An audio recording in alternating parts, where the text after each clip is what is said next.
Let me guess, you still suck at your side jumps like this guy. Don't worry, because Papa Ken's got you. This is how you start out trying to learn how to do a side jump. You place a cone, and then all you have to do is land on a floor like this. For beginners, hold your floor out like this. That way you could see yourself actually land on it. The most important tip you're going to need to know from any video is that you just jump where your edit bind is, pretty much right there or a little below it. That will stop you from hitting your head because you're too high up. So once again, boom, boom. As I'm ramp rushing, I see my C edit right here, so I run alongside and then do this. You guys can move yourself in the air. So as I'm jumping, I'm actually pulling back like this. So if I want, I can land really close, or I can land really far. Once you master that, then you graduate to a floor and a stair at the same time. The only tip you need to know for this is to make sure you're staying in this section right here. If you're over here, the stair is going to be above you and you're going to mess it up a lot. Once you graduate to that, all you do is this, and you can do this move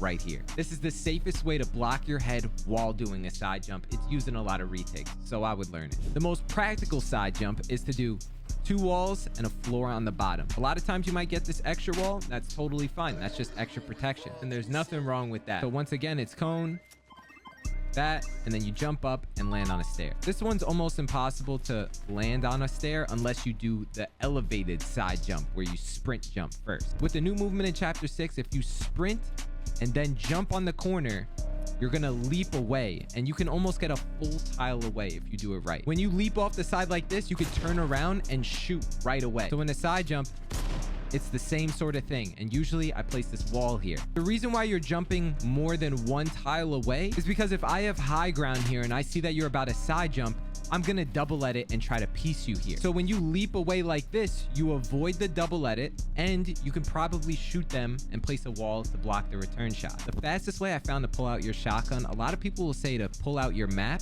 and then pull out the gun and shoot it. What I do is when I'm in the air, I walk back and pull out my shotgun and shoot. Walking backwards cancels the jump animation, which allows me to do that. So in fast motion, the millisecond I press the jump button, that's when I pull out my shotgun.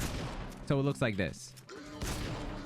And I can do a little double edit like that. Bam. Hands down, the best side jump is to land like this on the end and then go up. This is the old way of getting high ground where you have to double jump. Sometimes it's necessary, but most of the time you could probably rep that out and, you know, go for peace. Side jumps is all about practice under pressure, so get the moves down as best you can. Then come into my map for more realistic practice against another player. The code's right here.